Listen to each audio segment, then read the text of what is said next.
Here we are, my friends. It's time for the big finish. Books 1 to 20 of my top 100 fantasy books of all time that I've read here in 2024. And wow, it's been a journey. Let's find out what makes the top of the list.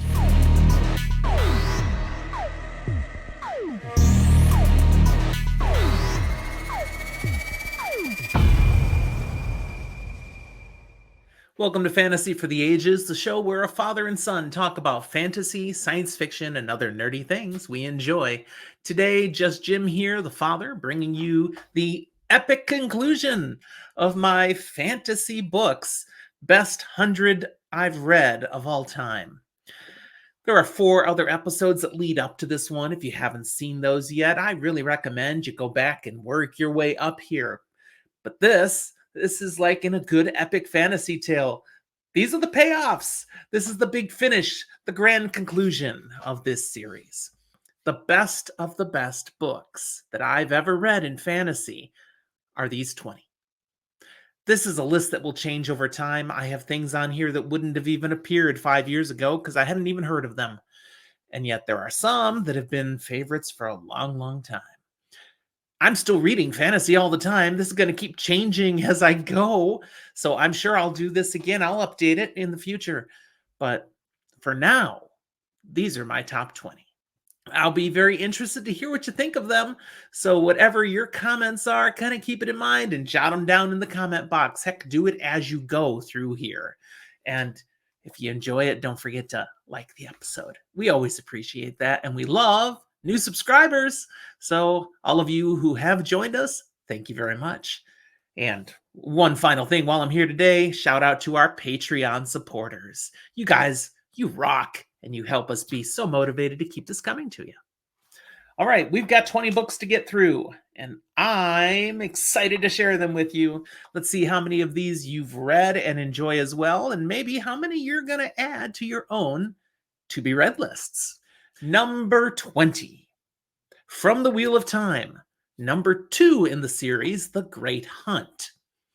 This was written by Robert Jordan and published in 1990, the same year as the first book, The Eye of the World. The first 3 books came out in 1990, 1990, and 1991. They're great books, and bam, bam, bam, and there was a fandom in love. I found these books a couple years later when there were, a couple more out already that I could read, and I just plowed straight through them. The Great Hunt, my first time reading it, I thought it was pretty good.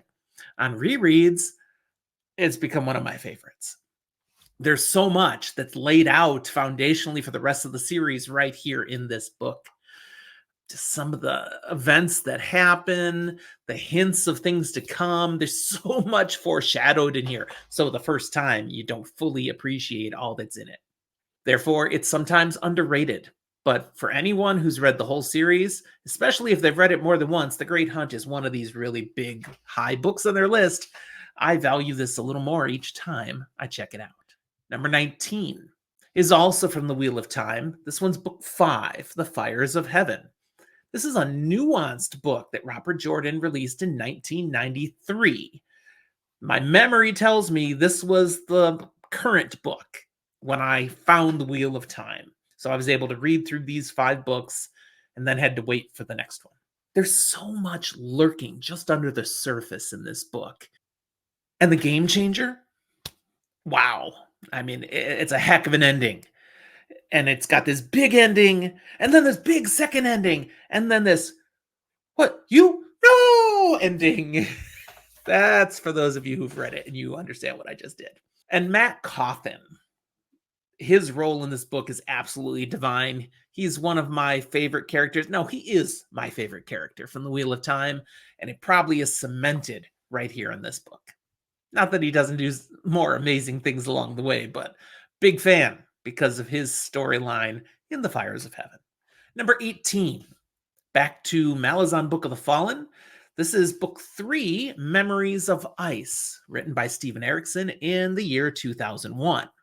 For me, this is where the story of Malazan becomes less work to read, more joy. Way this story is designed, a little more traditional in reading style. I mean, you've kind of got a first half and a second half to the book, but even those halves, they just kind of move forward in a way that makes sense. You can follow them, you can understand what's going without having to work quite as hard. It's also where the process of unpacking what happened, what was dumped on you in books 1 and 2 begins. I began to appreciate those first 2 books way more with the context of Memories of Ice. There's a lot you just don't get in Gardens of the Moon, especially, and in Dead House Gates in part, until you can add it in to what you're learning through Memories of Ice, particularly the second half of the book. That's going to continue as you move through the series. You're unpacking more and more of those first 2 books. But since Memories of Ice is where it starts, it's high up on the list, number 18. Number 17 and number 16, I'm going to reveal at the same time. And these are number 17, Magician Apprentice, which is book 1 of Raymond E. Feist's The Rift War Saga and his whole over 30 book Rift War cycle. And 16 is book 2, Magician Master. These both came out in 1982 because they're the same freaking book, okay? Where this was published in the United Kingdom, it was just Magician. And that's how it should be. I read it as Magician. Somehow I got a hold of a copy where it was one book. Only discovering later, what do you mean there's 2 books? It was dumbed down, apparently, for the US purchasing audience. So Magician Apprentice, Magician Master, it's just part 1 and part 2 of the same book. Therefore, they're side by side, 16 and 17. The second half of it is the higher one for me, though, on purpose, because I love the start of the story, but then where it goes in the second half, ooh, even better, as we're enriching the story that much more. And this is what also sets the stage for what you're going to get in the Empire trilogy after this initial opening section of 3/4 books to start the Rift War cycle. Raymond E. Feist, man, a fantasy master. More people need to read the Rift War cycle. Number 15, here it is. The Return of the King by J.R.R. Tolkien, published in 1955. Way higher on my list than the other 2 in this trilogy. The Fellowship of the Ring was all the way back at 88, and The Two Towers was 87, side by side. They're still in my top 100. But The Return of the King is that much bigger and better for me. I'm a sucker for payoffs, people, and for big, epic finishes. And it's all here in The Return of the King. And there's just so much to Tolkien's world that he's able to touch on in the elements of this book. I'll admit, I appreciate this book more because I've read The Silmarillion, because I've read the Book of Lost Tales, part 1 and part 2. You know, I've spent a lot of time exploring this world. It's not just I read The Lord of the Rings. The Return of the King is a special book for me. The movie adaptation, a lot of fun too. Okay, number 14, Midnight Tides, book 5 in Stephen Erickson's Malazan Book of the Fallen. There's a considerable tonal shift in the series at this book, from what you had in the first 4 to Midnight Tides. It's like a completely new setting, totally different characters, and yet it's just delightful. Some people find it a little jarring. I just loved Midnight Tides. I really appreciated the way Stephen Erickson tells this story. I loved the story. And as I've gone on now, I've loved seeing how it ties into the greater story. You don't get much of that tie-in when you're just reading Midnight Tides. So you just have to focus on the story you have. And it's fantastic. I loved Midnight Tides just for what it was. Midnight Tides was published in 2004. Number 13. Let's go back to the Stormlight Archive. Now, you remember way back down on my list, I had book 2, Words of Radiance. And I said book 1 isn't anywhere on the list. It's true. The Way of Kings. Not good enough to make my 100. But here we've got at 13, Rhythm of War, Brandon Sanderson's 2020 publication. This is book 4 of the Stormlight Archive. So 1, 2, I've skipped number 3. Oh, it's on the list. Trust me, we'll get there. Rhythm of War is currently the final book, the last available book in the Stormlight Archive. But he has 5 books intended for this initial arc of the Stormlight Archive, and then he's kind of let us know really there'll be 10 books overall, but these first 5 are dealing with a particular overall plot. Rhythm of War was fantastic. A lot of payoffs, but I'm really looking forward to book 5 because I think it's going to be that much better. And it releases in December of this year. I have already pre-ordered it. It's just going to show up when it's released. Rhythm of War, though, I really enjoyed reading it when I went through it. There was not a lot that I had to, can we move this along? No, I mean, it's an adrenaline pumper. There's so much that happens, so much energy expended. A fantastic story. I love Rhythm of War. Number 12. Wow, we're getting way up here, people. Number 12 is again from the Wheel of Time.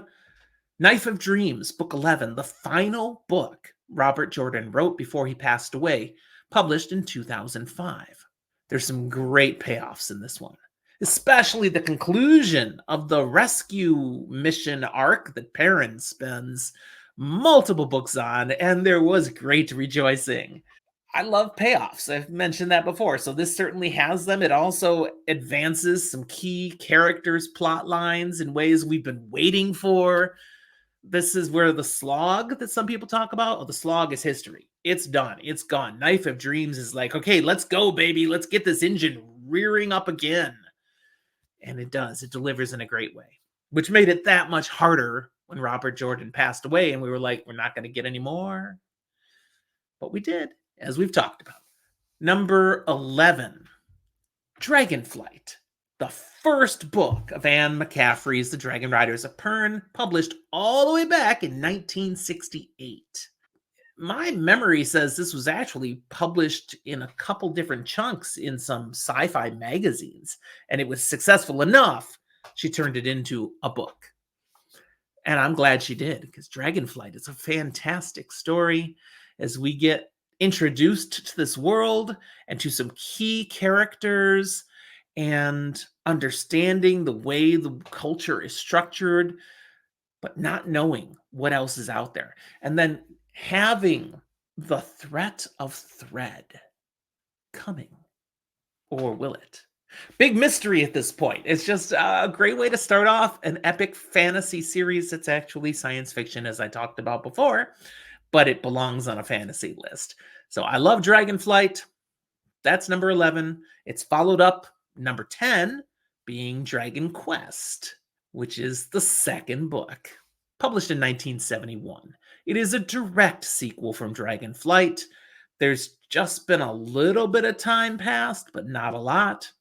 A key character, Lessa, who we meet in Dragonflight, goes on to have her life changed, and then her story, and along with Falar and others who are around her in Dragon Quest, really amping up the story together as we've got an issue because Thread's coming back, man. Thread is coming back. Great story. I can't talk more about it without spoilers, but I do have more content on both these books available on the channel. If you really want to know more, if you don't know anything about Pern, go check those episodes out. Okay, I'm in my top 10. Wow, yeah, Dragon Quest was 10. I only have 9 left. These got to be great books. Number 9 is a great book. Oathbringer. Book 3 of Brandon Sanderson's The Stormlight Archive, published in 2017. Some massive moments for characters in this story. I think this is where the Stormlight Archive really hits its stride. Solid book. Just slightly better than Rhythm of War that followed after it, but they're real close. The earlier books was where Stormlight Archive was laying a lot of world building out and figuring some things out and establishing characters. Okay, we're established now. We're just doing stuff, and it's amazing things in Oathbringer and Rhythm of War. But Oathbringer edges it out, so it's up at number 9. Number 8, my final book on this list from the Dragon Riders of Pern. And of course, for those who know this series, it's All the Wares of Pern. Number 11. This is an ultimate payoff book. the end of the primary story arc of Pern. Everything after this is telling more about this world, filling in more pieces, learning more stories of things that happen down the road. But 11 is what everything builds up to. And it delivers. Oh my goodness, book 11 is fantastic. It almost made me cry. I don't cry over books, but this one, oh, it hits. Wow. Fantastic book. 1991 was when Anne McCaffrey gifted us with All the Wares of Pern. Number 7, I'm finally returning to Stephen King again. I have one of his in my top 10. And in this case, it's The Stand, my favorite Stephen King book of all time, which really reads like two separate books. The first one, it's an apocalypse. The second one, it's a magical fantasy tale that's also very post-apocalyptic dystopian. This is a massive book to read. He originally published it in 1978 in an abridged version, and then he came out with an unabridged version, I think in 1991. I don't have them in my notes. I love the unabridged. I've read both versions. The unabridged is far better because he gives us more and none of it is wasted. I love this story. It's so creative, so imaginative, such incredible characters that he's built in this story. And of course, the ultimate good versus evil that it leads up to, including sacrifice. If you've read it, you know what I mean. Wow, The Stand. A strong number 7. But what could be better? How about number 6, Toll the Hounds, book 8 of Malazan, Book of the Fallen. This is the most recent Malazan book that I have read. I'm currently on book 9, Dust of Dreams, but I've just started it. So this list could look different next year, but book 8, wow, powerful. So many big events and the most massive finish I'd seen in a Malazan book yet. I mean, what just happened? What? That sort of reaction. Steven Erikson brought us this in 2008, and I'm just so glad all of these books are already out here before I found and came to Malazan, because I can just keep plowing through them. They're so good. Number 5 is a duo. 2 books that really are one story, one book, and that is the final 2 books so far of Jim Butcher's The Dresden Files. So Peace Talks, number 16, and Battleground, number 17. He published both of them in 2020, and it was just, he's got this story to tell that he's built up to at this point, and it's too much to put in one book because he's got a certain page count. All his books are. So he published these like 6 months apart. I didn't read any of them until they were already there. Book 17 had just come out before I started reading the Dresden Files. I was able to fly through all of these books, and this, man, I'm so glad I didn't have to read Peace Talks and wait 6 months. Because no, it just keep moving, people, flow through, and oh my goodness, just wow, so much that happens in this, especially in Battleground. Peace Talks, oh, there's some big things there, but it's mostly big setup things for what happens in Battleground. And jaw-dropping moments, frustrating moments, heart-heavy moments, exciting pulse-pounding moments. Can't wait for more. We don't have a date yet for the next book in the Dresden Files, but it's coming, and we're going to have another 7, 8, 9 books in this series. But this is a great place to sit and wait for more. Number 4 on my list, The Shadow Rising, book 4 of The Wheel of Time, by Robert Jordan, published in 1992. The Shadow Rising is where this story goes from being a self-contained story about a few people from a small village following on a mission that a wizard lady gave them, to a big wide world connecting with a much larger populace and the impact being so much more profound. The Shadow Rising also is one where we've got groups of characters now going off different directions, doing different things, having different impacts. We've got Perrin's story arc in the Two Rivers. We've got Rand and Moraine and all out, and Egwene out in the Aiel Waste. We've got Nynaeve and Elaine going off to the West Coast and getting into their own issues. I mean, there's so much that happens in this book. And you get the flashback section where Rand finds out how we got to this point. What happened at the end of the previous age? I could go on, and Zach and I have. We've done this book completely on our channel already. It's so good. Clearly one of my favorites. One of my favorites. I've had a few books on this list. Okay, top 3, people. We just have 3 left. Number 3 for me is The Bone Hunters, the 6th book of Stephen Erickson's Malazan Book of the Fallen.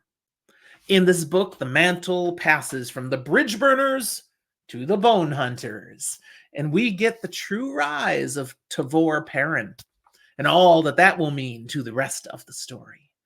We also have the significant side plot of that Lethery Emperor and his plan to seek challengers. And of course, every one of these Malazan books has so much more to it. These are massive books with lots going on. I found the Bone Hunters very satisfying. Oh my goodness, that journey under the city. And then let's throw in a plague and Dujek One Arm and Perrin, Ganos Perrin. You know, I mean, so much.